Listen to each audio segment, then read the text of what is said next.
எங்கு சகோதரர்கள் ஒருமித்து கடவுளை புகழ்கிறார்களோ அங்கு ஆண்டவர் அவர்களை தம் ஆசியால் நிரப்புவார். தந்தை, மகன், தூய ஆவியாரின் பெயராலே ஆமென். தூய ஆவியை பெற்றுக்கொள்ள திருத்தூதர்களை ஜெபத்தில் ஒருங்கிணைந்து வழி நடத்தியது போல, மரியே எங்கள் அன்னையே, எங்களையும் நீர் வழி நடத்தும். நாம் நடப்பதற்கு பாதங்கள் தேவை. ஆனால் நல்வழியில் நடப்பதற்கு பாதங்கள் மட்டுமல்ல, பாதைகளும் தேவை. இந்த பாதைகளை நாம் இன்று விழா எடுக்கும் நம் மரியின் ஊழியர் சபையை தோற்றுவித்த 7 புனிதர்களுக்கு காட்டியவர்தான் நம் தாய் அன்னை மரியா. திரு அவையின் வாழ்வில் ஒரு குழுவாக துறவற சபை எதுவும் ஏற்படுத்தப்படாத 13ஆம் நூற்றாண்டிலே நம் 7 புனிதர்கள் இறைவேண்டலிலும் தவத்திலும் தங்களையே உட்படுத்தி வாழ ஒளியாக இருந்தவர் நம் தாய். அத்தகைய அன்பு தாயை வாழ்த்தி மங்களம் பாடி இந்த நாளை தொடங்குவோம்.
ஆயிரத்தி 233ஆம் ஆண்டு அன்னையின் விண்ணேற்பு விழாவான ஆகஸ்ட் 15ஆம் நாளுக்கு முந்தின நாள் மாலையில் 7வரும் ஆழ்ந்த ஜெபத்தில் ஈடுபட்டிருந்தனர். அனைவருக்கும் அன்னையாகவும் அரசியாகவும் அடைக்கலமாகவும் இருக்கின்ற தாய் மரியாள் தன் மகன் கிறிஸ்துவுக்கு பணி செய்பவர்களுக்கு, அவரை நம்பிக்கையோடு தேடுகிறவர்களுக்கு தம்மை வெளிப்படுத்துகிறார்கள். அவ்விதமே ஒருமித்த மனம் கொண்ட 7வரும் ஜெபத்தில் ஈடுபட்டிருந்த வேளை மரியா அவர்களுக்கு தோன்றினார். மிகவும் பிரகாசமான ஒளியில் மிக அழகாக தோற்றமளித்த மரியாவை, வானதூதர் புடைசூழ்ந்து நின்ற மரியாவை ஒவ்வொருவரும் பார்த்தனர். ஆண்டவன் அருளால் நிரப்ப பெற்ற மரியாள் ஒவ்வொருவரையும் பார்த்து, இவ்வுலகத்தை விட்டு தனிமையை நாடிச் செல்லுங்கள், இறைவனுக்காக மட்டும் வாழுங்கள், நீங்கள் விண்ணக ஆறுதலை அடைவீர்கள், என்னுடைய அரவணைப்பும் பாதுகாப்பும் உதவியும் என்றும் உங்களோடு இருக்கும் என்று கூறி மறைந்தார். இவ்வரிய காட்சி இறைவனை மையமாக்கி வாழ்ந்தவர்களின் உள்ளத்தை உசுப்பிவிட்டது. 7வரும் தாங்கள் கண்ட காட்சியை பகிர்ந்து கொண்டதுடன் இறைவனின் அழைப்பிற்கு அடிபணிய இவ்வுலகத்தை துறக்க முடிவெடுத்தனர். அன்னை மரியா கூறியவாறு ஜெபம், தியானம், தவ முயற்சியில் ஈடுபட்டு தங்களை தூய்மைப்படுத்தினர். இறைவனை அடைய ஏக்கமிருக்க வேண்டும். வாடிய பயிர் நீருக்காய், வறண்ட பாலை நிலம் வசந்தத்திற்காய், பச்சிலம் குழந்தை தாயின் அன்பிற்காய் ஏங்குதல் போல் தங்களையே அன்னை மரியாவுக்கு அர்ப்பணித்து தனிமையை நாடி பிளாரன்ஸ் நகரின் வெளியே அமைந்திருந்த மவுண்ட் செனாரியோ என்ற அழகிய மலையில் நீடித்த அமைதியிலும் தனிமை ஏகாந்தத்திலும் ஆழ்ந்த தியானத்திலும் ஈடுபட்டனர். இவர்களின் மேலான அர்ப்பணிப்பும் இறை ஒன்றிப்பும் இறை அன்னை மீது கொண்ட நம்பிக்கையும் அனைத்திற்கும் மேலாக அவரையே அடைய வேண்டும் என்ற ஏக்கத்தை அளித்த தந்தையாம் கடவுளை 7 புனிதர்கள் வழி போற்றி புகழ்வோம்.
இறையாட்சி மண்ணில் வாழ இழந்தாரே வாழ்வினையே நற்செய்தி அறிவிக்க கடந்தாரே நாடுகளை. இறையாட்சி மண்ணில் வாழ இழந்தாரே வாழ்வினையே நற்செய்தி அறிவிக்க கடந்தாரே நாடுகளை.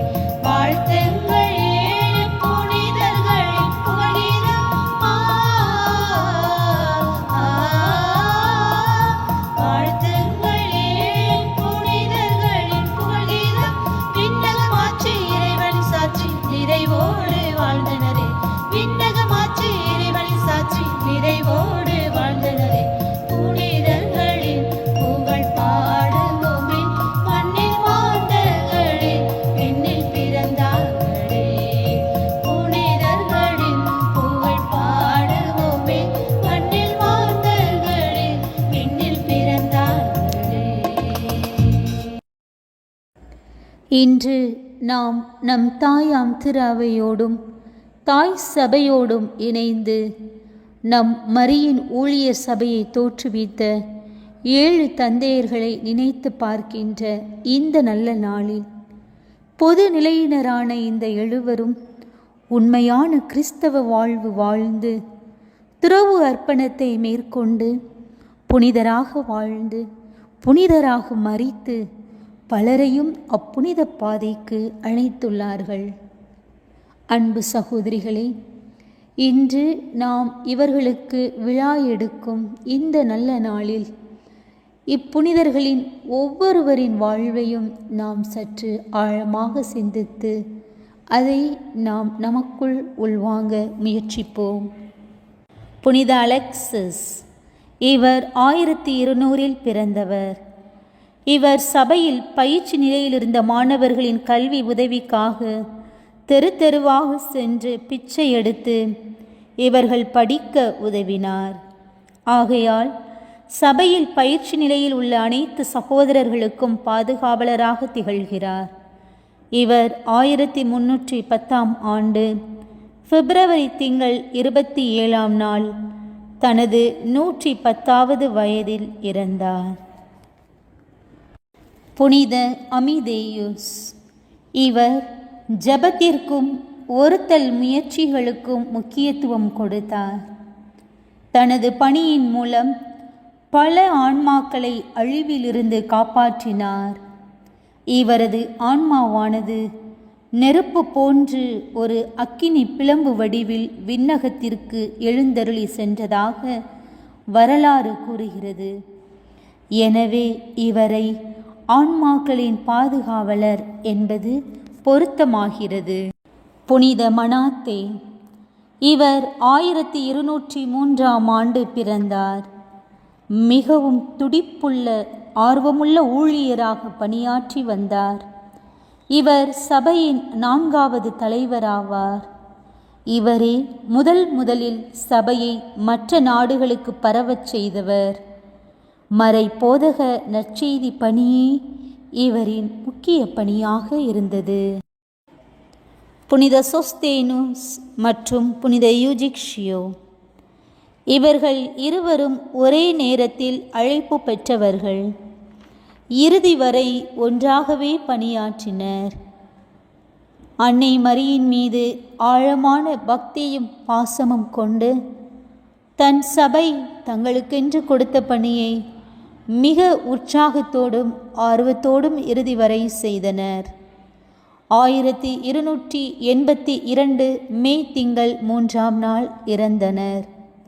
இவர்கள் இறப்பதற்கு முன்பு வானதூதர் ஒருவர் 2 லீலி மலர்களை பறித்து அன்னைக்கு காணிக்கையாக ஒப்புக்கொடுத்ததை புனித பிலிப்பு பென்சியார் நேரடியாக கண்டதாக வரலாறு கூறுகின்றது. புனித ஃபோன் பிலியூஸ், இவர் 1200 ஆண்டு பிறந்தார். சபையின் முதல் அதிபர் தந்தை இவரே. இவருடைய ஆர்வத்தினால் சபையானது மிக வேகமாக இத்தாலி நாடு முழுவதும் பரவியது. முதலில் சட்டத்திட்டங்களை தீட்டியவர் இவரே. இவர் தனது பணி வாழ்வினை முடித்து தனது 62வது வயதில் ஜனவரி முதல் நாள் விண்ணகம் அடைந்தார். புனித பொனயுந்தா. இவர் 1206ஆம் ஆண்டு பிறந்தார். தனது 27வது வயதில் அன்னையால் அழைக்கப்பட்டார். இவரே சபையின் 2வது அதிபர் தந்தை. இவர் கிறிஸ்துவின் பாடுகளுக்கு மிகவும் முக்கியத்துவம் கொடுத்தார். அதன் மீது கொண்ட ஆர்வத்தினால் தனது பெயருடன் கிறிஸ்துவின் பாடுகளை சேர்த்து கொண்டார். இவர் தனது 51வது வயதில் 1257ஆம் ஆண்டு ஆகஸ்ட் திங்கள் 31ஆம் நாள் தனது மண்ணுலக வாழ்வை முடித்தார். புனித பொனயுந்தா. இவர் 1206ஆம் ஆண்டு பிறந்தார். தனது 27வது வயதில் அன்னையால் அழைக்கப்பட்டார். இவரே சபையின் 2வது அதிபர் தந்தை. இவர் கிறிஸ்துவின் பாடுகளுக்கு மிகவும் முக்கியத்துவம் கொடுத்தார். அதன் மீது கொண்ட ஆர்வத்தினால் தனது பெயருடன் கிறிஸ்துவின் பாடுகளை சேர்த்து கொண்டார். இவர் தனது 51வது வயதில் 1257ஆம் ஆண்டு ஆகஸ்ட் திங்கள் 31ஆம் நாள் தனது மண்ணுலக வாழ்வை முடித்தார். இவ்வாறாக கிறிஸ்தவ வாழ்வை தாங்கள் இறைவனுக்காக அன்னை மரிக்காக ஏற்ற அர்ப்பண வாழ்வை முழுமையாக வாழ்ந்து மகிழ்ந்து அதில் நிறைவினை கண்ட நம் 7 தாசர்களை பெருமையோடு நினைத்து போற்றி புகழ்ந்து இணைவோம் இப்பாடலில்.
இறையாட்சி மண்ணில் வாழ இழந்தாரே வாழ்வினையே நற்செய்தி அறிவிக்க கடந்தாரே நாடுகளை. இறையாட்சி மண்ணில் வாழ இழந்தாரே வாழ்வினையே நற்செய்தி அறிவிக்க கடந்தாரே நாடுகளை. வாழ்த்துங்கள் ஏழு புனிதர்களின் புகழிடம். வாழ்த்துங்கள் ஏழு புனிதர்களின் புகழிடம். விண்ணகமாட்சி இறைவன் சாட்சி நிறைவோடு வாழ்ந்தனரே. விண்ணகமாட்சி இறைவன் சாட்சி நிறைவோடு வாழ்ந்தனரே. புனிதர்களின் புகழ் பாடுவோமே மண்ணில் வாழ்ந்தகளே விண்ணில் பிறந்தார்களே. புனிதர்களின் புகழ் பாடுவோமே மண்ணில் வாழ்ந்தகளே விண்ணில் பிறந்தார்களே. கிறிஸ்தவ வாழ்வை அர்ப்பண வாழ்வை முழுமையாக வாழ அவர்கள் மேற்கொண்ட விழுமியங்கள் புண்ணியங்கள் இவற்றை எடுத்து கூறும் இறை வார்த்தைக்கு செவிமடுப்போம். புனித பவுலடியார் எபேசியருக்கு எழுதிய திருமுகத்திலிருந்து வாசகம். அதிகாரம் 4, இறை வார்த்தைகள் 1 முதல் 6 முடிய மற்றும் 15 முதல் 16. ஆண்டவர் பொருட்டு கைதியாக இருக்கும் நான் உங்களை கெஞ்சி கேட்கிறேன். நீங்கள் பெற்றுக்கொண்ட அழைப்புக்கு ஏற்ப வாழுங்கள். முழு மன தாழ்மையோடும் கனிவோடும் பொறுமையோடும் ஒருவரை ஒருவர் அன்புடன் தாங்கி அமைதியுடன் இணைந்து வாழ்ந்து தூய ஆவியார் அருளும் ஒருமைப்பாட்டை காத்துக்கொள்ள முழு முயற்சி செய்யுங்கள். நீங்கள் ஒரே எதிர்நோக்கு கொண்டு வாழ அழைக்கப்பட்டிருக்கிறீர்கள். ஒரே எதிர்நோக்கு இருப்பது போல உடலும் ஒன்றே, தூய ஆவியும் ஒன்றே. அவ்வாறே ஆண்டவர் ஒருவரே, நாம் கொண்டுள்ள நம்பிக்கை ஒன்றே, திருமுழுக்கு ஒன்றே. எல்லாருக்கும் கடவுளும் தந்தையுமானவர் ஒருவரே. அவர் எல்லாருக்கும் மேலானவர், எல்லார் மூலமாகவும் செயலாற்றுபவர், எல்லாருக்குள்ளும் இருப்பவர். அன்பின் அடிப்படையில் உண்மை பேசி தலையாகிய கிறிஸ்துவை போன்று எல்லாவற்றிலும் நாம் வளர வேண்டும். அவரால் தான் முழு உடலும் இசைவாய் பொருந்தி தன்னிடம் உள்ள தசை நார்களால் இறுக்கி பிணைக்கப்பட்டுள்ளது. ஒவ்வொரு உறுப்பும் தனக்கே குறிக்கப்பட்ட பணியை செய்வதால் உடல் வளர்ச்சி பெற்று அன்பால் கட்டமைப்பு பெற்று வளர்ச்சி அடைகிறது. இது ஆண்டவரின் அருள் வாக்கு. இறைவனுக்கு நன்றி. மரியின் ஊழியர் எழுவரும் புனித வியாகுல அன்னையின் மீது அவருடைய வியாகுலங்களின் மீதும் அளவற்ற பக்தியை கொண்டிருந்தனர். அன்னையின் வியாகுல ஆன்மீகத்தை வாழ்வதிலும் பரப்புவதிலும் தங்களையே ஈடுபடுத்தி கொண்டனர். அவர்களது இந்த தூய வாழ்வை பின்பற்றி இன்றைய சிலுவைகளில் அறையப்படும் பெண்கள், சிறுமியர், சமுதாயத்தின் ஓரத்திற்கு தள்ளப்பட்ட தாழ்த்தப்பட்டோர், ஒதுக்கப்பட்டோரின் வியர்வை நொடியை நுகர்பவர்களாய் இறையாட்சி பணிகளில் எம்மையை கரைத்து கொள்ள ஆண்டவரே உம்மை மன்றாடுகிறோம். ஆண்டவரே எங்கள் மன்றாட்டை கேட்டருளும். புனிதர்களின் விழா மகிழ்வில் இருக்கின்ற நாம் அவர்களின் நற்பண்புகளை நாமும் வாழ்வாக்க புனிதர்களின் வழியாக இறையிடம் அருள் வேண்டுவோம். நமது 7 புனிதர்களும் தங்களின் கிறிஸ்தவ வாழ்வை இறைவனுக்கு உகந்தவர்களாய் வாழ்ந்தனர். ஜெப தவ முயற்சிகளில் தங்களை ஈடுபடுத்தினர். தம் செல்வங்களை ஏழைகளோடு பகிர்ந்து கொண்டனர்.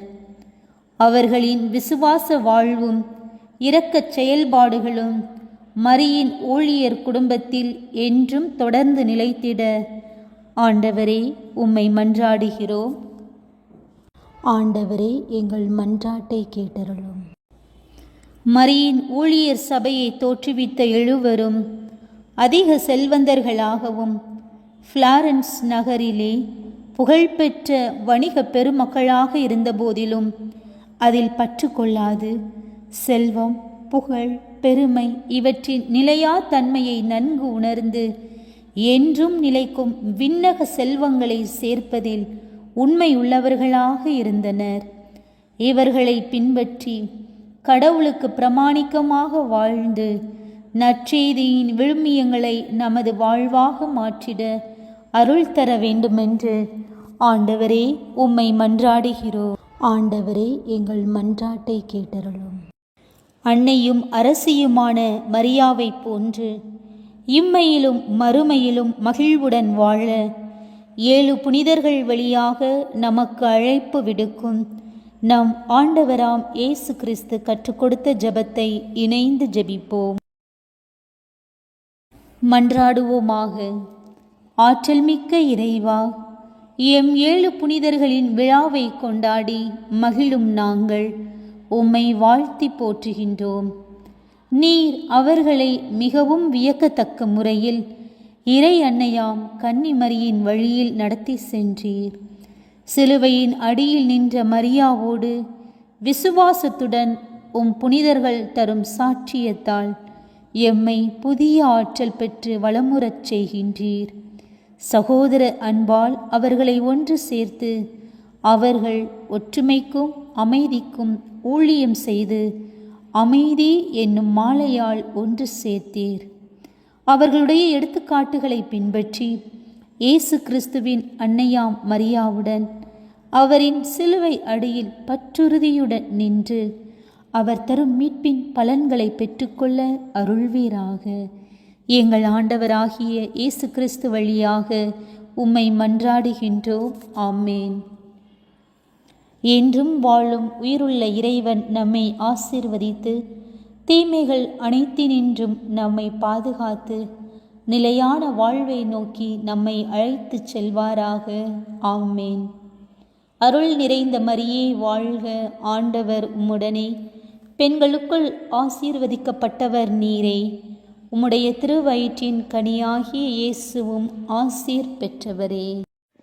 இறைவனின் சிறப்பு ஆசீருக்கு தலை வணங்குவோம். நமது 7 புனிதர்களின் சகோதர அன்புக்கு ஓர் உன்னதமான வழிகாட்டுதலை கொடுத்த இறைவன் நம் இதயங்களை உண்மையான கிறிஸ்தவ நெறிகளால் ஒளிர்விப்பாராக. ஆமேன். இறைவன் நம்மை இந்நாளில் மகிழ்ச்சியில் நிலைக்கச் செய்து 7 புனிதர்களின் வேண்டுதலால் மரியாவின் பணியை பிறருக்கு எடுத்து இயம்ப நல்ல மனதினை தந்தருள்வாராக. ஆமேன். இறையன்பிலும் மக்கள் பணியிலும் நாம் வாழ்ந்து 7 புனிதர்களின் தோழமையில் என்றும் மகிழ்ந்திருக்க இறைவன் அருள்வாராக. ஆமேன். இறுதியாக, மரியின் ஊழியர் குடும்பத்திற்கு தலைவியாக பாதுகாவலியாக விளங்கும் நம் தாய் மரியாவை புகழ்ந்து பாடி இஜ்ஜெப வேளையை நிறைவு செய்வோம். புனித வியாகுல அன்னையே, மரியின் ஊழியர்களின் அரசியே, எங்களுக்காக வேண்டிக் கொள்ளும். 7 புனிதர்களே, எங்களுக்காக வேண்டிக் கொள்ளுங்கள். தந்தை, மகன், தூய ஆவியாரின் பெயராலே. ஆமேன்.